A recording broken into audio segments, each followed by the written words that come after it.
तो चलिए स्टार्ट करते हैं हम लोग next lecture. Ionisation enthalpy study कर रहे थे, अब आपको अपने को स्टडी करने क्या, factor affecting ionisation enthalpy. Factor affecting ionisation enthalpy in the sense कि कौन कौन से ऐसे फैक्टर हैं जो इलेक्ट्रॉन को निकालने में अपने को क्या करेगा, इफेक्ट करेगा। जैसे सबसे पहले अपन देखे थे क्या, जेड इफेक्ट। अगर जेड इफेक्ट ज्यादा होगा, सिंपल बात है यार, अगर मान के चलो मैं ये बोलूं दो भाई हैं, एक राम और एक श्याम, एक रावण और एक विभीषण। राम और लक्ष्मण में, राम और लक्ष्मण में क्या था, ये बोल सकूं मैं, उनमें राम और लक्ष्मण में क्या था, उनमें जो ब्रदरहुड था बहुत ज्यादा था। राम और लक्ष्मण एक दूसरे से बहुत ज्यादा कनेक्टेड थे, लेकिन रावण और विभीषण एक दूसरे से कनेक्टेड नहीं थे, राइट ना। तो हम ये देखें कि राम और लक्ष्मण को अलग करना नामुमकिन था, राइट। लेकिन रावण और विभीषण के केस में क्या था, उनमें ब्रदरहुड बहुत कम था, जिसके कारण क्या हो गया, विभीषण इजीली क्या कर गया, रावण को छोड़ के चला गया, राइट ना। तो छुड़वाने में या अलग करने में किनमें ज्यादा एनर्जी लगेगी, ऑफ कोर्स जिनमें ब्रदरहुड ज्यादा है। वैसे ही एटम से अगर इलेक्ट्रॉन को निकालेंगे तो जिनमें ब्रदरहुड ज्यादा होगा, जिनमें ब्रदरहुड बहुत ज्यादा होगा, वहां से अगर हम इलेक्ट्रॉन निकालेंगे तो हमको ज्यादा एनर्जी लगाना पड़ेगा, लाइक राम जी और लक्ष्मण जी, राइट ना। चलिए तो अपन क्या देखते हैं, सबसे पहले क्या, फैक्टर इफेक्टिंग में जेड इफेक्ट है। इसके पहले मैं आपको बता चुका हूं जेड इफेक्ट से रिलेटेड दो मेनली देखेंगे, general factor and specific factor, right. तो एक फैक्टर तो मैं बता चुका, स्पेसिफिक फैक्टर और जनरल फैक्टर। जेड इफेक्ट मैंने आपको इसके पहले वाले वीडियो में बता दिया, थोड़ा और बता देता हूं। लेफ्ट टू अगर हम जाते हैं कहां, लेफ्ट टू मूव करते हैं sir right, left to right move करते हैं तो क्या होता है, जो जेड इफेक्ट है, जेड इफेक्ट बढ़ता है तो आयोनाइजेशन एनर्जी भी क्या हो जाती है, इंक्रीज हो जाती है, राइट ना। जैसे हमने देखा था लिथियम में, बेरिलियम में तो बेरिलियम का ज्यादा होगा, बोरॉन और कार्बन में तो ऑफकोर्स कार्बन का ज्यादा होगा, ऑक्सीजन और फ्लोरीन में तो फ्लोरीन का ज्यादा होगा। क्लियर है, ये अपन देखे थे, ठीक है। अब आप क्या देखेंगे, जेड इफेक्ट के बाद अपने को देखने क्या, साइज देखने हैं कि साइज के अकॉर्डिंग क्या होता है आयोनाइजेशन एंथैल्पी। तो टॉप टू बॉटम मूव करने पर क्या होता है, टॉप टू बॉटम मूव करने पर साइज देखो इंक्रीज होता है, साइज क्या होता है, इंक्रीज। तो अगर साइज इंक्रीज हो रहा है तो ये ना रावण और विभीषण वाला केस है। किनका, रावण एंड विभीषण वाली केस है, विभीषण वाली केस है। और साइज अगर छोटा है ना तो राम जी और लक्ष्मण जी वाली केस है, राम एंड लक्ष्मण वाली केस है, राइट ना। इनमें क्या होगा, इलेक्ट्रॉन और ये प्रोटॉन, मतलब ये राम है, ये इसको मैं राम मान के चलूं और इसको मैं लक्ष्मण मान के चलूं, तो इनमें जो अट्रैक्शन है बहुत ज्यादा है। निकालने के लिए ना आपको किसको भेजना पड़ेगा, शूर्पणखा को भी भेजना पड़ेगा कि जाओ लक्ष्मण को लेके आओ। लेकिन क्या उनके बीच अट्रैक्शन इतना ज्यादा है राम और लक्ष्मण जी के बीच में, तो शूर्पणखा का भी नाक कट जाएगा, क्लियर है ना। लेकिन इनके केस में, रावण और विभीषण के केस में इजीली क्या हो जाएगा, सेपरेट हो जाएगा। तो इनमें अपने को एनर्जी क्या लगा, लेस एनर्जी की रिक्वायरमेंट हुई, इसी लेस एनर्जी को क्या बोलेंगे, आयोनाइजेशन एनर्जी बोलेंगे, राइट। मतलब साइज के केस में टॉप टू बॉटम मूव करने पर साइज इंक्रीज होगा तो आयोनाइजेशन एनर्जी क्या होगा, डिक्रीज होगा, right. Size inversely proportional ionisation energy. मतलब अगर आपको दो लोग मिले, राइट ना, दो लोग मिले किसी भी पीरियड में, तो आप साइज को देखना, साइज इसका ज्यादा बड़ा, इजीली क्या हो जाएगा, वहां से इलेक्ट्रॉन निकल जाएगा। तो कुछ इंपॉर्टेंट बातें यहां से देखते हैं अपन, ठीक है। यहाँ पे एक पेज ऐड कर देता हूं मैं।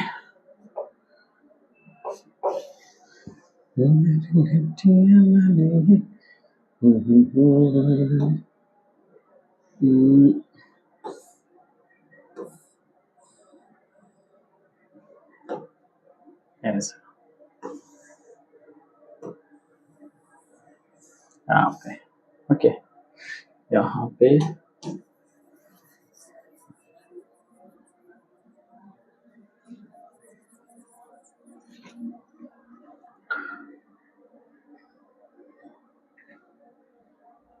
अब अपने को यहीं पे क्या समझना है, मेटेलिक कैरेक्टर समझना है कि मेटेलिक कैरेक्टर क्या होगा, टॉप टू बॉटम जाने पर, लेफ्ट टू राइट जाने पर क्या होगा, उसको समझते हैं।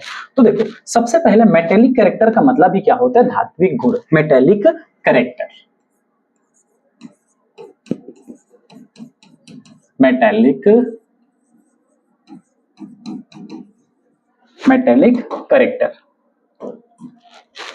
तो मैं एक लाइन में अगर बोलूं मैं मेटेलिक कैरेक्टर को, तो क्या होगा sir? Metallic character easily donate करने की टेंडेंसी। क्या बोला गया? देखो यहाँ पे देखो, tendency of an elements to loss electrons and from positive ion और केटायन। मतलब जितना आसानी से कोई मेटल है इलेक्ट्रॉन को डोनेट करेगा और केटायन का फॉर्मेशन करेगा, तो उसी को अपन क्या बोलेंगे? Metallic character, right. तो देखो यहां से समझना, हम छोटी छोटी जो बातें हैं वो क्या जानते हैं? क्या जानते हैं? यहां से एकदम स्टार लगा के आप लोग समझेंगे। सबसे पहले जो हम जानते हैं सर, क्या होता है? अगर लेफ्ट टू राइट हम लोग जब क्या करते हैं? मूव करते हैं, लेफ्ट टू राइट मूव करते हैं, तो आयोनाइजेशन एनर्जी क्या होती है? इंक्रीज होती है, राइट ना। लेफ्ट टू राइट मूव करने पर क्या होता है सर? आयोनाइजेशन एनर्जी इंक्रीज होता है।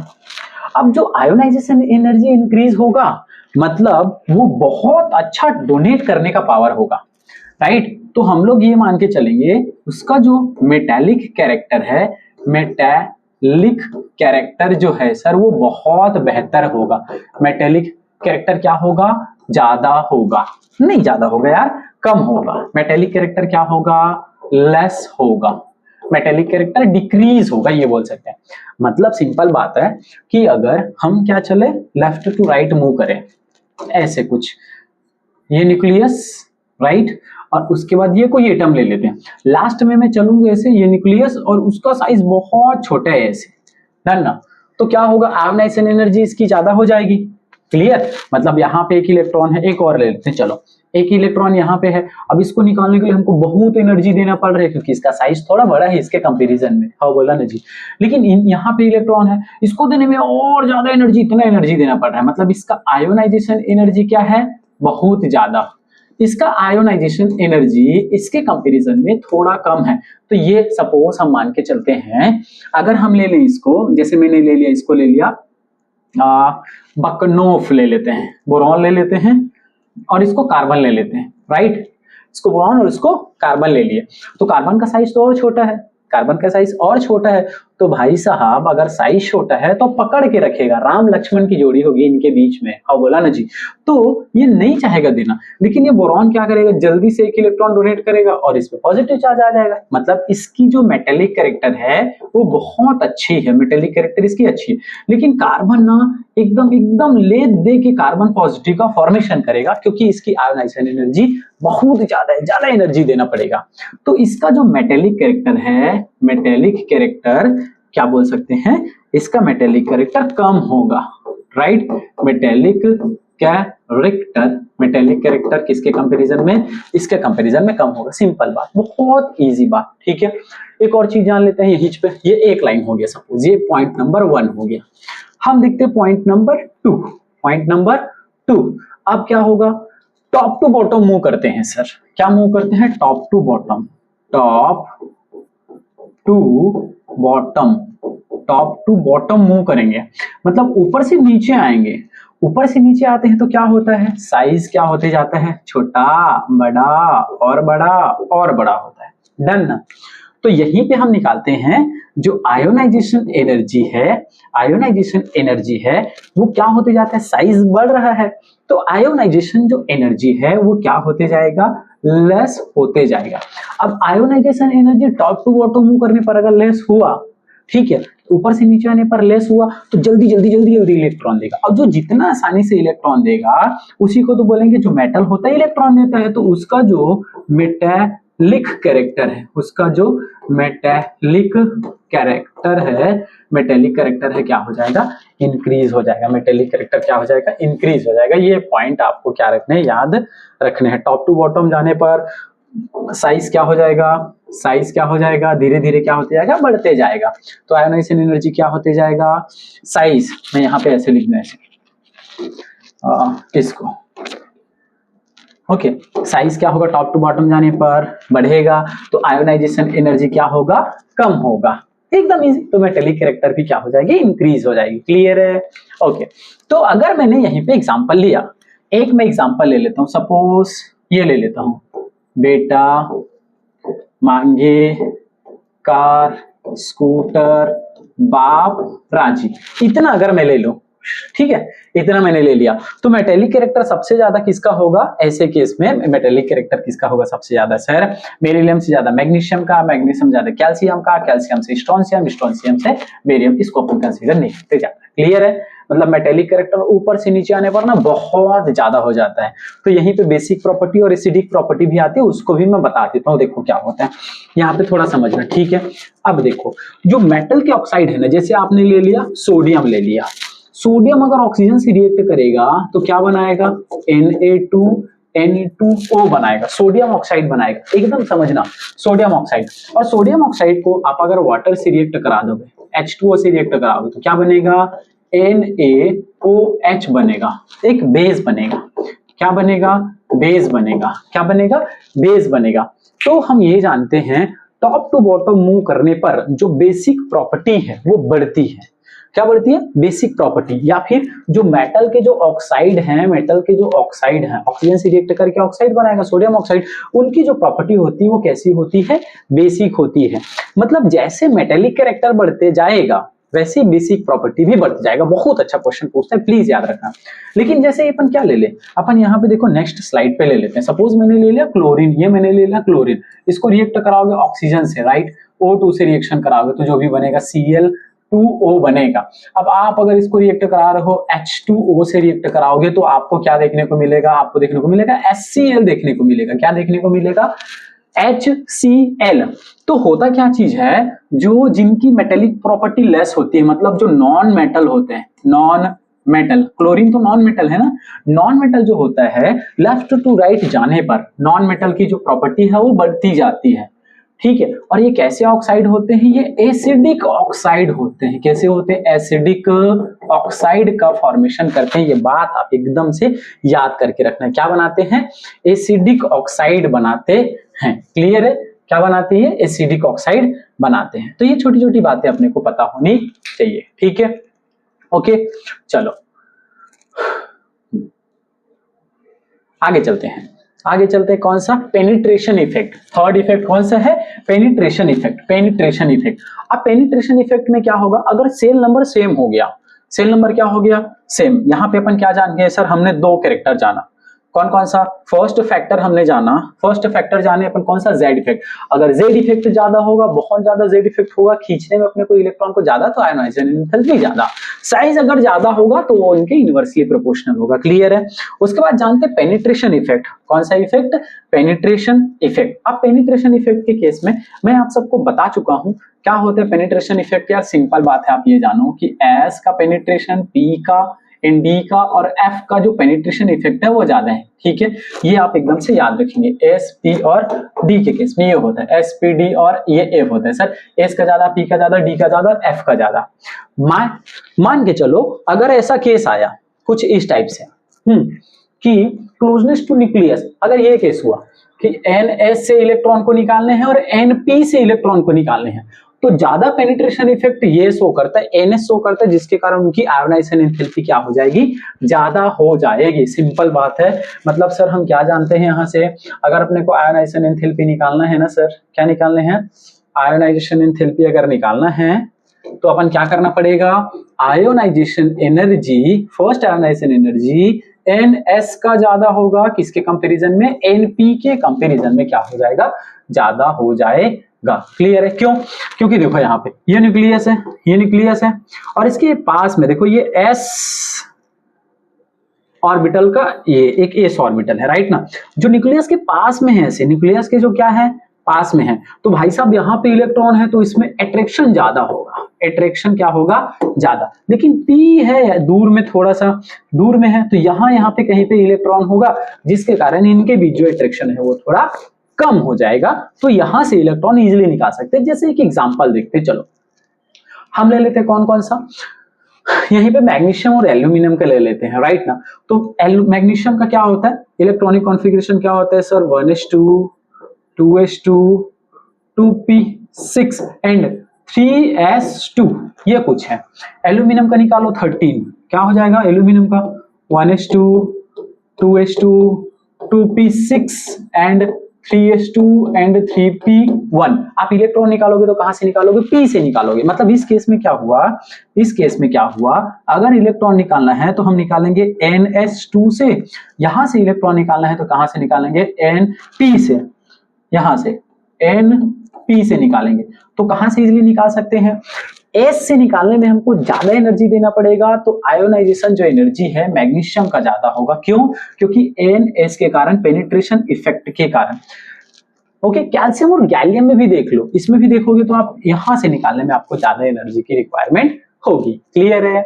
ओके ओके, अब अपन देखते हैं जैसे बेरिलियम और बोरॉन ले लेते, तो यहीं पे मैंने ले लिया कौन कौन सा, मैं ले लू बेरिलियम ले लिया, और ले लेते कौन सा? बोरॉन ले लेते। ये हो गया सर फर्स्ट, ये हो गया सर सेकेंड, ये ले लेते कौन सा? थर्ड।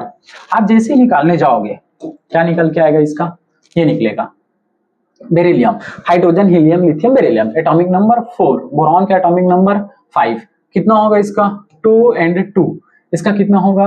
2 and 3। कुछ ऐसा होगा ना, 5 है तो, राइट। और होता क्या है, इसको अच्छे से निकालोगे तो क्या होगा? 1s2, 2s2, ये हुआ। ये क्या होगा? 1s2, 2s2 and 2p1। फिर आप निकालने जाओगे सर तो क्या होगा? यहां से निकलेगा, क्या हुआ? ये NS2 हुआ। ये क्या हुआ?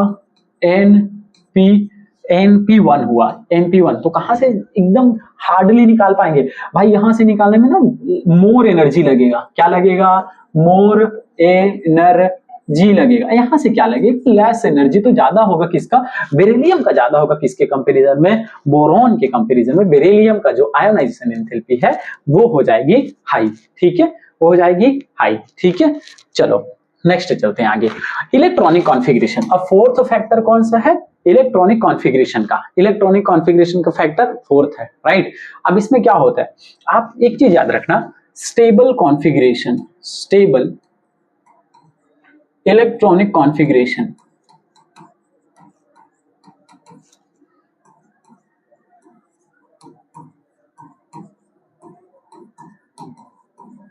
कौन कौन से ऐसे फैक्टर हैं जो स्टेबल इलेक्ट्रॉनिक कॉन्फ़िगरेशन शो करते हैं? अब हम क्या जानते हैं? ऑर्बिटल्स का जानते हैं जैसे, या फिर स्टेबल कॉन्फ़िगरेशन कौन कौन से सर? एक में जान लिया s ऑर्बिटल, एक में जान लिया p ऑर्बिटल, एक में जान लिया d ऑर्बिटल, और एक में जान लिया f ऑर्बिटल। इतने तो क्या है? ऑर्बिटल हैं, राइट ना। इतने तो क्या है? Orbital, s orbital, p orbital and d orbital. अब ये देखो, ये पूरा का पूरा वैकेंट किस केस में होगा? पूरा वैकेंट कब कब ये वैकेंट होते हैं? वैकेंट और हाफ फिल्ड, हाफ फिल्ड, और क्या होता है सर? Full field. ये तीनों केस है मान के चलो, ठीक है। ओके, ये तीनों केस है। कौन कौन से? वैकेंट। तो एस में मैक्सिमम कितने इलेक्ट्रॉन फिल कर सकते हैं अपन लोग? सर 2, पी में 6, डी में 10 और एफ में 14। इतने तो इलेक्ट्रॉन हम क्या कर सकते हैं? इसमें फिल कर सकते हैं। क्लियर है? अब मुझे बताओ, वैकेंट अगर मैं बोलूं मतलब एस ऑर्बिटल में कोई इलेक्ट्रॉन नहीं, पी में भी कोई इलेक्ट्रॉन नहीं और डी में भी कोई इलेक्ट्रॉन नहीं, सब में क्या क्या सर? सब में जीरो।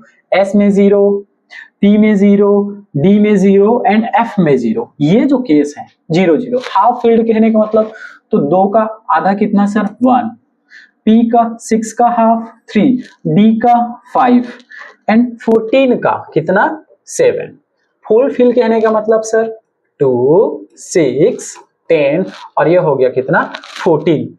तीनों केस में मच मोर स्टेबल है, मतलब जो ऑर्बिटल हैं तीनों केस में ज्यादा स्टेबल। अब बात आती है इन तीनों में भी सबसे ज्यादा स्टेबल किसमें? तो इन तीनों में सबसे ज्यादा स्टेबल होगा फुल फील्ड में सबसे ज्यादा स्टेबल, उसके बाद हाफ फील्ड में सबसे ज्यादा स्टेबल, उसके बाद जो वैकेंट है वो क्या होगा? स्टेबल होगा। पहले तो आपको देखने क्या कि हाफ फील्ड होना चाहिए या फुल फील्ड, हाफ फील्ड 0 होना चाहिए, अर्जल गगरी छलका जा वाला केस होना चाहिए। लेकिन अगर सर ये भी है कि ये भी है, मतलब फुल फील भी है और हाफ फील है, तो दोनों में कौन स्टेबल? तो फुल फील वाला सबसे ज्यादा स्टेबल होगा, राइट ना। ये एकदम से याद रखेंगे। इसके पीछे का रीजन क्या है? इसके पीछे का रीजन आप लिख के रख लेंगे। इसके पीछे का जो रीजन है, exchange of energy, exchange of energy, exchange of energy, exchange of जी, मतलब अगर फुलफिल ऑर्बिटल है ना, तो वो क्या करते हैं, एक बार मैं बता दूं आपको, एकदम याद रखना। जो फुलफिल ऑर्बिटल होते हैं 1 2 3 4 5, अब इसी में अगर ये पूरा फुलफिल है 1 2 3 4 5 6 7 8 9 10, तो होता क्या चीज है, ये जो इलेक्ट्रॉन्स है ना, वो बार बार एक्सचेंज करते हैं। इसमें एक्सचेंज कर लेगा ये, राइट, ये इसमें एक्सचेंज कर लेगा, ये इसमें एक्सचेंज कर लेगा, ये इसमें एक्सचेंज, ये इसमें एक्सचेंज, ये इसमें एक्सचेंज, ये इसमें एक्सचेंज, ये इसमें एक्सचेंज। तो बार बार एक्सचेंज ऑफ एनर्जी के कारण ये फुलफिल स्टेबल होता है। तो सबसे ज्यादा जो स्टेबल होता है वो कौन सा ऑर्बिटल होता है, जो फुलफिल है। क्लियर है? चलो अब देख लेते हैं एक दो अपन क्या देख लेते हैं, यहां से क्वेश्चन देख लेते हैं।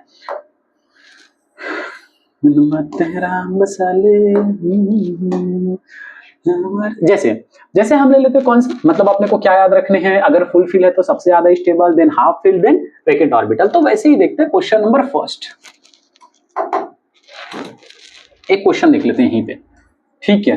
क्वेश्चन, अगर ऐसा केस आ गया, नाइट्रोजन आ गया और ऑक्सीजन आ गया, अब इनमें क्या होता है, सिंपल बात है। जैसे अगर मैं चलूं, ऐसे चलूं, बा क नो और ये फ, राइट ना, तो हम क्या जानते हैं सर, लेफ्ट टू राइट अगर हम मूव करते हैं, कैसे लेफ्ट टू राइट मूव करते हैं तो क्या हो जाता है सर, साइज डिक्रीज हुआ। साइज डिक्रीज हुआ मतलब हमको ये पता है आयोनाइजेशन जो एनर्जी है वो बढ़ जाएगा, हम तो ये जानते हैं। तो आयोनाइजेशन एनर्जी सबसे ज्यादा फ्लोरीन का होना था, ऑक्सीजन का होना था, नाइट्रोजन का, देन ऑक्सीजन। मतलब सिंपल बात है, अगर मैं दो लोगों में कंपैरिजन करूं, किसमें कंपैरिजन करूं, नाइट्रोजन और ऑक्सीजन में मैं आयोनाइजेशन एनर्जी को कंपैरिजन करूं, तो ये आना चाहिए था, राइट ना, ये होना था, ये होना था, ये होना था। लेकिन क्या ऐसा होता है, नहीं होता है सर, ऐसा नहीं होता है। इसी को बोलते हैं एक्सेप्शन, हमारी केमिस्ट्री में इसी को क्या बोलते हैं, एक्सेप्शनल केस बोलते हैं। इसी को क्या बोलते हैं, एक्सेप्शनल केस बोलते हैं। आप समझना क्यों,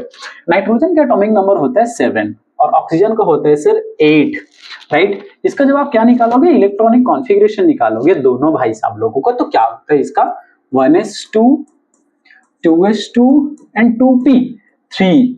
इसका क्या होगा 1s2 2s2 2p4।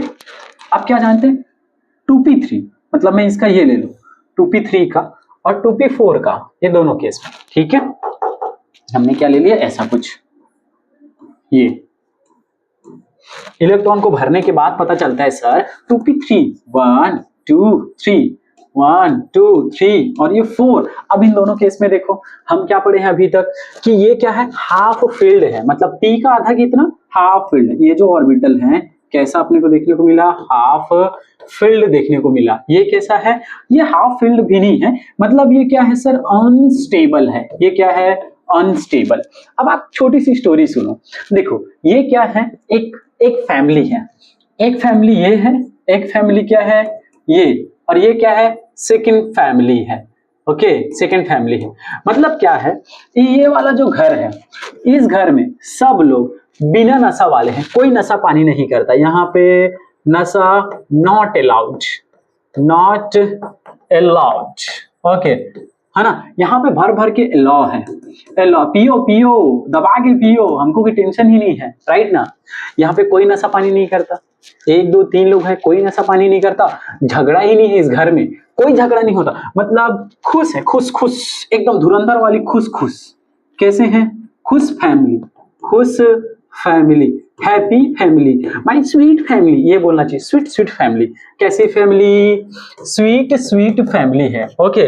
लेकिन इसमें ओ माय गॉड, देखो क्या है, 1 2 3 4 पर्सन है, कितने पर्सन, 4 पर्सन, 4 ब्रदर है, 4 ब्रदर। लेकिन एक जो है यहाँ पे पीने अलाउ था, मस्त से क्या है, ये शराबी वो शराबी है, ओके, मैं शराबी मैं शराबी मैं शराबी मैं शराबी, ये दबा के पीता है, ओके, एकदम फुल लॉन पीता है। क्लियर क्या है ना, मुझे पीने का शौक नहीं, लेकिन पीता है ये गम भुलाने के लिए। पियो बाबू पियो पियो, तुम पियो ना, बर्बाद रहो।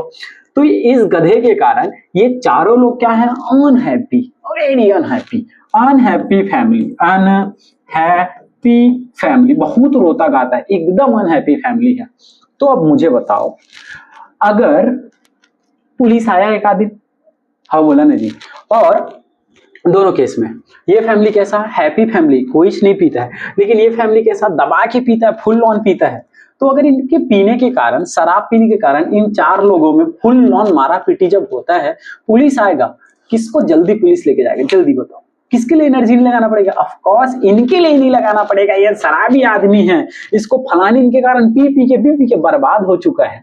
तो क्या होगा, इलेक्ट्रॉन इजीली निकल जाएगा। मतलब यहाँ पे पुलिस को बहुत ज्यादा एनर्जी लगाने की जरूरत नहीं पड़ेगी। मतलब यहाँ पे क्या, लेस एनर्जी की रिक्वायरमेंट होगी इलेक्ट्रॉन को निकालने के लिए। लेकिन ये तो हैप्पी फैमिली है, यहाँ पे मोर एनर्जी लगाना पड़ेगा, ये एलिगेशन लगाना पड़ेगा, अबे तुम लोग तो यार इसे वो वैसे वैसे ये लगाना पड़ेगा। मतलब आयोनाइजेशन जो एनर्जी है ऑफ कोर्स किसका ज्यादा होगा, इस केस में आपको बहुत ज्यादा एनर्जी लगाना पड़ेगा। क्यों? क्योंकि यहाँ पे सारे लोग हैप्पी लोग हैं, ये स्टेबल हैं, ये ज्यादा क्या है, स्टेबल हैं। कैसे हैं, स्टेबल। क्यों? क्योंकि किसके कारण सर, हाफ फील्ड के कारण। हाफ फील्ड के कारण क्या है, ज्यादा स्टेबल। तो ऐसा नहीं होता, ऐसा नहीं होता, कैसा होता है, ऐसा होता है। नाइट्रोजन जो है वो ज्यादा आयोनाइजेशन एनर्जी शो करता है because of the half field stable electronic configuration. Clear है? चलो आगे चलते हैं। आगे है भी ये सेकेंड आयोनाइजेशन एनर्जी। अच्छा है, बहुत है सर। सेकेंड आयोनाइजेशन एनर्जी, यहां से चलो चलते हैं क्या क्या। तो मैं क्या क्या ले लूं, नाइट्रोजन की जगह पे और क्या क्या ले सकते हैं अपन ने। जैसे केवल अपन ने नाइट्रोजन लिया तो मैं ये भी तो ले सकता हूँ, जिससे सपोज ये नाइट्रोजन, ऑक्सीजन और नाना पाटेकर। क्या क्या ले सकते हैं, नाना पाटेकर, ऐश्वर्या सबबिलास, ओल्ड स्टाइल से टीपो, सब के सब पी ब्लॉक के हैं। मतलब ये स्टेबल, इनकी आयोनाइजेशन एंथैल्पी ज्यादा। ये आप लोग नोट करके रखेंगे माय डियर। क्या करके रखेंगे, नोट करके रखेंगे। आयोनाइजेशन एनर्जी किसका ज्यादा होगा, नाइट्रोजन, फास्फोरस और आर्सेनिक का। लेकिन अब तो बात, अब तो दरुआ निकल गया ये लो, अभी दरुआ निकल गया इसके घर से। हाँ बोला ना जी। तो ये बेचारे तो तीन हो गए, 1 2 3, कितनी खुशी अब हो गए। तब इनके घर में एक चला गया, कितना दुखी। अब जब इलेक्ट्रॉन निकालेंगे ना, second energy, second ionization energy की बात करेंगे यहां से। अब क्या करना है अपने को, सेकेंड आयोनाइजेशन एनर्जी की बात करनी है। ठीक है, चलो एग्जाम्पल देखते हैं। यहीं पे हम फिर से ले लेते हैं वही नाइट्रोजन। ये मैंने लिया नाइट्रोजन, मैंने लिया कौन सा, ऑक्सीजन। क्लियर है, नाइट्रोजन और ऑक्सीजन। क्या होता है इलेक्ट्रॉनिक कॉन्फ़िगरेशन इसका होता है 2p3। इसका क्या होता है सर, 2p4। क्लियर है। अब जैसे ही क्या करते हो, एक इलेक्ट्रॉन रिमूव करते हो, एक इलेक्ट्रॉन को क्या करते हैं, रिमूव करते हैं। यहां से नाइट्रोजन से रिमूव करें, ऑक्सीजन से रिमूव करें, तो इन पे क्या आ जाएगा, इन पे चार्ज आएगा, एक एक की चार्ज आएगी। मतलब n क्या लगेगा, प्लस, इस पे क्या लगेगा, O+ लगेगा। अब जो इलेक्ट्रॉन है, यहाँ पे जो एनर्जी लगी उसको अपन क्या बोलेंगे, first ionisation energy. First ionisation energy, यहाँ पे भी फर्स्ट आयोनाइजेशन एनर्जी। हम जानते हैं इस केस में इसका फर्स्ट आयोनाइजेशन एनर्जी ज्यादा होगा। लेकिन अब तो क्या हो गया, अब क्या हो गया, 2p क्या हो गया, अब क्या हो गया, 2p2 अनस्टेबल। और ये क्या हो गया, 2p3। अब देखो ना, अब किसमें हिम्मत है कि इसके भाई को पुलिस आके ले जाए, बोलो लेके जाएगा क्या, लेके जाएगा क्या, हाँ ना, लेके जाएगा क्या। ए से 1 in 2, इस केस में 1 2। अभी भरो ना यार इलेक्ट्रॉन को, क्या हो गया, 1 2 हाइलियन, 1 2 3। अब क्या हुआ, 2 लोग हैं, ये खुश है, अब बन गए ये happy family. Oh my God, happy family. अब यहाँ जो दारू पीने वाला था ना वो निकल चुका है। यहाँ पे क्या हो चुका है, ये लोग ना खुश नहीं है, ये अनहैप्पी है, बहुत ज्यादा ये दुखी आत्मा है इनके घर में, राइट। ये तो खाली है ना यार। तो ये क्या हो गया, अनस्टेबल। क्या हुआ, ये अनस्टेबल। और ये हाईली क्या हो गया, स्टेबल। अब इन दोनों के केस में आप जब यहाँ पे एनर्जी लगाओगे इलेक्ट्रॉन को निकालने के लिए, इलेक्ट्रॉन को निकालने के लिए आप यहाँ पे जब एनर्जी लगाओगे तो क्या हो जाएगा सर, ऐसा हो जाएगा। कैसा होगा, ये होगा, हमने एनर्जी लगाया यहाँ पे भी हमने एनर्जी लगाया, तो क्या होगा, ये इलेक्ट्रॉन निकलेगा और क्या बन जाएगा, N+2 बनेगा। ये क्या बनेगा, O+2 बनेगा। क्लियर है। तो यहाँ पे जो एनर्जी लगेगा इसके केस में आयोनाइजेशन एनर्जी 2, यहाँ पे भी आयोनाइजेशन एनर्जी 2। तो इस केस में इसका ज्यादा हो जाएगा क्योंकि ये क्या हो गया, ज्यादा स्टेबल हो चुका है। क्लियर है, ये क्या हो चुका है, ज्यादा स्टेबल हो चुका है। सिंपल बात है, डन ना। ओके, अब आपको क्या निकालने हैं, इधर है क्या, सेकेंड आयोनाइजेशन एनर्जी। ओके, यहाँ पे आपको एक क्वेश्चन देता हूं मैं, चलो हम मान के चलते हैं क्रोमियम और ले लेते, कौन सा, मैग्नीज ले लेते, क्रोमियम और मैग्नीज, डन ना, क्रोमियम और मैग्नीज। चलो सेकेंड आयोनाइजेशन एनर्जी सबसे फर्स्ट निकालेंगे, तो फर्स्ट निकालेंगे तो क्या होगा, सेकेंड निकालेंगे तो क्या होगा, पहले तो इनका ना पैसे केस में इलेक्ट्रॉनिक कॉन्फ़िगरेशन लिख लो, राइट। क्या होगा, तो सर ऑर्गन तक को जानते हैं, यहाँ पे भी सर जानते हैं ऑर्गन का, राइट ना। इसका एटॉमिक नंबर कितना 24, इसका कितना 25। इलेक्ट्रॉनिक कॉन्फ़िगरेशन क्या होगा सर, इसका हो जाएगा 3d5 एंड 4s1, ये तो जानते हैं 3d5 एंड 4s1। यहाँ पे क्या होगा 3d5 एंड 4s2, ये कुछ होता है सर, हम ये जानते हैं। अब फर्स्ट अगर आप निकालने जाओगे तो क्या बनेगा, क्रोमियम प्लस, ये क्या बनेगा, मैग्नीज प्लस, कितना था 4 से निकलेगा और यहां से 4 2 से निकलेगा, तो इस केस में मैग्नीज का ज्यादा हो जाएगा। क्यों, अब क्या हुआ, अब देखो, अब इसके बाद क्या हो जाएगा, क्रोमियम पे जैसे प्लस लगा तो ये हो गया 4s0, 3d5 फुल स्टेबल, और यहाँ पे आ जाओ, अब क्या हुआ, ये 3d5 एंड 4s का हो जाएगा 1 हो जाएगा। अब अगर आप इलेक्ट्रॉन निकालोगे तो 3d5 हाफ फील्ड से और 4s1 हाफ फील्ड से, तो इजीली क्या से निकलेगा, इस बार यहां से आपको निकालने में क्या होगा, ये तो हो गया कैसा, स्टेबल हो गया, ये कैसा स्टेबल, और ये कैसा हो गया, अनस्टेबल हो गया। तो जो स्टेबल है वहां से अपने को एनर्जी निकालने में ज्यादा होता है, मतलब सेकेंड आयोनाइजेशन एनर्जी क्रोमियम का ज्यादा होगा, किसके कंपैरिजन में, मैग्नीज के कंपैरिजन में क्या होगा, ज्यादा होगा। क्लियर है क्या, ये कॉन्सेप्ट आपको याद रखने हैं, ठीक है। चलो कुछ क्वेश्चन दे देते हैं आपको, कुछ क्वेश्चन दे देते हैं, जल्दी से बताना, ठीक है। जैसे ये the first ionisation enthalpy of beryllium is greater than of B, 2p orbital is lower in energy than 2s। जल्दी से बताओ इसका आंसर, देखो assertion, the first ionisation energy of Be beryllium का फर्स्ट आयोनाइजेशन एंथैल्पी ज्यादा होगा किससे, boron से, ये बोला गया है। तो इसका एक्सप्लेनेशन मैं आपको दे चुका हूं। अगर मैंने क्या लिया, मैंने ले लिया बेरिलियम और मैं ले लूं क्या, कौन सा, boron, atomic number 4, atomic number कितना 5, क्या होता है इसका 1s2 2s2, ये होता है। इसका क्या होता है 1s2 2s2 एंड 2p1, कहां से निकालेंगे, NS से निकालेंगे, और यहां से क्या निकालेंगे, NP से निकालेंगे। NP से इजीली निकाल सकते हैं, जबकि बेरिलियम से निकालना मुश्किल होता है।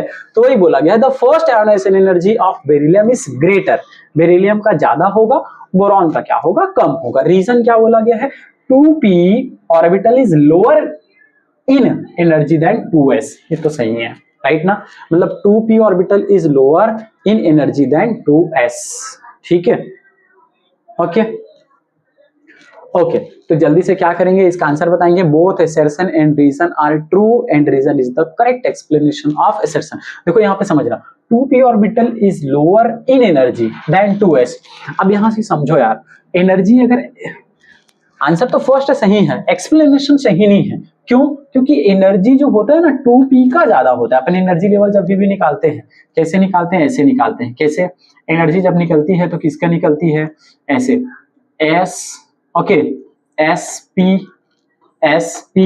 उसके बाद SPD, SDP, ऐसे निकलती इसका एनर्जी, देन इसका ऐसे, ओके, कुछ इस टाइप से। मतलब S की एनर्जी लो है P के कंपैरिजन में, P की एनर्जी ज्यादा है। ये एक्सप्लेनेशन करेक्ट नहीं है, हम ये बोल सकते हैं assertion is true but reason is false, ये ले सकते हैं। क्लियर है, चलो आगे अपन क्वेश्चन देख लेना, ये सारे क्वेश्चन आप कर लेंगे, मैं बताऊंगा नेक्स्ट क्वेश्चन। सारे जो क्वेश्चन है उसको हम नेक्स्ट वीडियो में क्या करेंगे, क्लियर करेंगे। सारे क्वेश्चन अपने को क्या करना है, सॉल्व करने हैं। आपसे अगर बनता है तो प्लीज आप बना के देखेंगे, नहीं तो ये जो क्वेश्चन है उसको अपन मिलते हैं नेक्स्ट वीडियो में। तब तक के लिए जय हिंद, बेस्ट ऑफ लक।